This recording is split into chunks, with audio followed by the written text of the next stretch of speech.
your husband. So you understand how marriage works. You understand that marriage comes with a set of rules. When you go get your car in your glove box, it comes with a set of instructions on how to maintain it. Relationships come with a set of instructions on how to maintain it. True. Now, certain things may be different. It's not going to be one big block, but no matter what, the generic, like the general rules are going to always be: make sure that you serve each other, make sure that you listen. Communication is always going to be a factor. It's always going to be a key because all relationships are built on trust.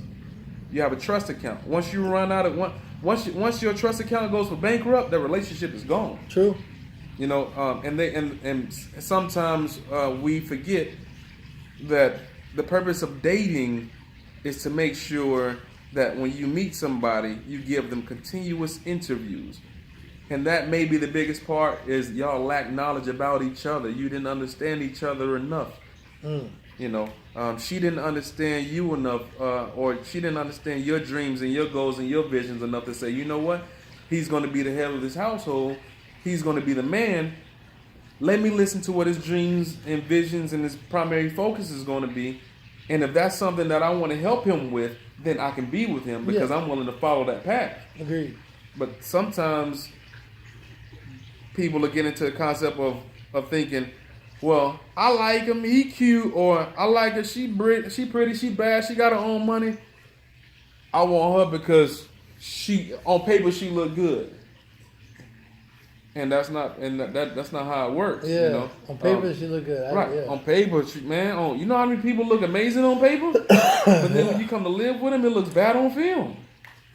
So let me ask you this. So a lot of times, I know, especially, and I'm not trying to pick on the women, but I know this from experience, a lot of women like what they see on paper. But what's going to happen is they say, you know what, he'll change. Oh, yeah. I like what he's doing, but he's going to change. I feel like he's going to change. So say, for instance, I like that he works hard. I like that he's a good father. I like that he provides for my family. But, he don't really pay me a lot of attention. Or, he's really egotistical. Or, he just doesn't treat me right, But I believe he's going to change those things. Don't date potential. Don't date potential. Don't date potential. So if you're going into a relationship liking most factors, but hoping he's going to change some factors, what do you tell that person? Just be friends with him. Don't date potential. Yeah. Life cycle of a butterfly, right? Butterfly starts off as a small worm inside of an egg. Yeah. It eats its way out, and it eats its way, until it continues to grow. Butterflies don't date caterpillars. First, you have to become a butterfly. Don't date the potential of a caterpillar because the caterpillar may never develop into a butterfly. Now you're stuck with somebody that doesn't want to go anywhere, but you're equipped to go places.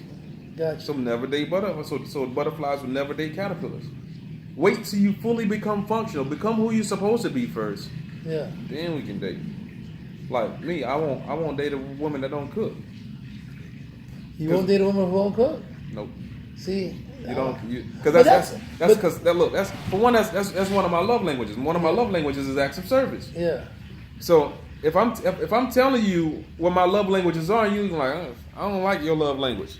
Then you telling me that you're not compatible to me because if you don't like to do naturally what my love language is, then we're not gonna work. Yeah. Because I want you to love to cook because I'm gonna want to love to eat. Yeah. So if it's things that you don't love to do that I love, so that people would consider that selfish. I'm okay with that. Yeah. You're supposed to be selfish. Exactly. That was my point from the beginning. Because you know what happiness is? Happiness is being able to pour into yourself enough before you pour into everybody else. 100%. I always tell people, relationships are not two people becoming happy.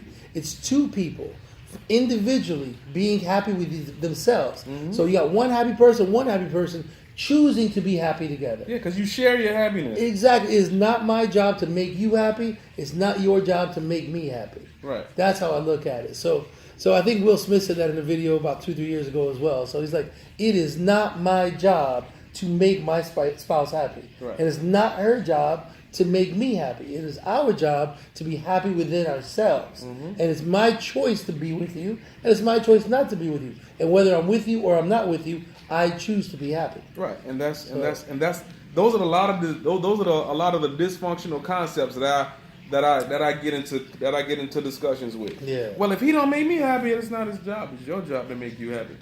So last So it point. goes back to the dysfunctional relationship. Yeah. So last point as we end this podcast, I'm not even sure how much time we got. Whatever. I got. I don't know. I'm We not supposed to probably be got at the like gym. another 2 minutes. Okay. Well, yeah, I got to leave here like in a minute. Yeah. Shoot. Okay. So last point was touching on this. So obviously, do not be happy with. Do not. Don't be loyal to dysfunction. Do not be loyal to dysfunction. What would be the number one advice that you would just say? You know what, guys? If you're doing anything today, start this today. Test everything. Test everything. Test everything. Test the function of it. Yeah. Because it may get under certain pressures where it can't function, Yeah. and that's what you want to see. Yeah, man. And I think I'm so good. No, imagine if every relationship that you got into, that you was able to see them in different environments, in different situations, to see how they handle the pressure, Yeah. and to determine if they're strong enough for a relationship. Because obviously, if they fell in the test on their own, then what's going to happen when y'all in a relationship and you have kids and more pressure is applied? If they can't pass that test, then So what do you tell somebody though? You know what though? I'm in this relationship. I keep failing this test, but it's so hard to leave. It's so hard to get out of this, or so hard to stop what we're doing because we're in it so deep. you got to slow down. Be still, maybe. Yeah, like just slow down or stop, and have a conversation with each other about what are we not doing right? Why are we always yelling at each other? Yeah. You know, the girl may ask the guy, why is it that you don't talk to me, but you'll go talk to my mom about our problems? And he'll sit back and say something like, well, you don't listen. Or, you know, she may go to her dad for things that he's supposed to provide. And he'd be like, baby, why you keep going to your dad for money? I'm right here. And she may be like, you don't produce enough. So test everything. Yes, test everything. Yeah, my takeaway from something like this, man, is just like saying it's very similar when you say test everything. It's basically just understand who you are, Right. love who you are, Mm-hmm. and if you don't know how to love who you are, don't move until you do. Right. You see what I'm saying? Yeah. That's my thing. So basically, you got to take care of yourself before you take care of anyone or anything else. Yes. You got to understand your self-worth. You do. You got to understand why God put you on this earth. Because God put you on this earth for a reason. And it's not to be a battering ram for somebody. It's not for you to be somebody else's slave. It's not for you to make anybody else happy. Right. That's not your job. It's not. It is your job to make yourself happy and present yourself as the best version of yourself for God. Right. So you know, so in all that, I would say we just talked about life being put in order. Yep. So we have to stop living. We have to stop being dysfunctional to our life being out of order. Correct. First, love you, know you, study you, understand your strengths and weaknesses, 100%. know what you're compatible with, and then know what you're not compatible with. And just because it's attractive physically doesn't mean that it's compatible to you. Yeah. But yeah, so I think this was a good talk. So I'm Big Mike the Messenger. This is Pete from Signature Homes. Signature Custom Homes, man. Signature Custom I'm Homes. I'm custom sorry. home, man. Come on, man. I ain't just a Signature Home. Yeah, he's I'm a Signature Custom Homes. So if y'all can and you want your custom, and you want something done in your house, he flip houses. Not only does he flip houses, but he adds upgrades. He does a lot of things. This man has everything you need, from architects to drywall to painting to relaying foundations. This guy has the works. So not only does he build houses, and I help build people. I think this is why we have a lot of similar concepts, Sure. because obviously one of the most important things is the foundation. Absolutely. So our principles are the same. So that's why we get along That so word well. again, principles. Yeah, principles. Exactly. So I'm Big Mike the Messenger. This is Pete Zachary. You don't have your YouTube channel yet. I don't have a YouTube channel, but We're gonna get him a YouTube I think channel. on Instagram. We got Instagram. We Phil, gonna- my publicist, Phil Rowe, is handling our Instagram page. So we're gonna get him a YouTube channel.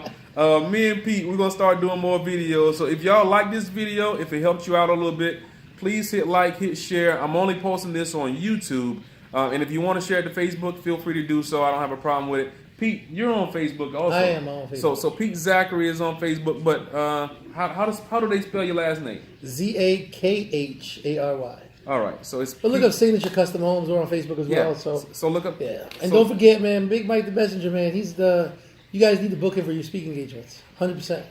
I learned from this man, and I'm 42 years old. I'm way older than he is, so. He's not way older. Way older, man. Way older. I'm his elder, and I'm still learning from this man. So appreciate your time, man. Yeah, so look, thank y'all. I really hope y'all enjoyed this video. Once again, we're gonna try to do this once a month. If you can subscribe. Trust me, these messages are gonna only get better. These conversations definitely get better. I do a whole lot better when I'm having a conversation with somebody than when I'm just talking to the camera. So if y'all can, thank Pete. Because Pete is the reason why I'm able to sit here and talk for 43 minutes. Dang, so this has been amazing. Thank you, Pete. Appreciate you, bro. Thank you for allowing me to come to your humble abode. Anytime, man. Next time we'll try to get the sunset, man. I had the shades on in the beginning, and the sun's almost gone now. So it's cool. So look, while we can, I'm gonna give y'all a little shot of this sunset he had.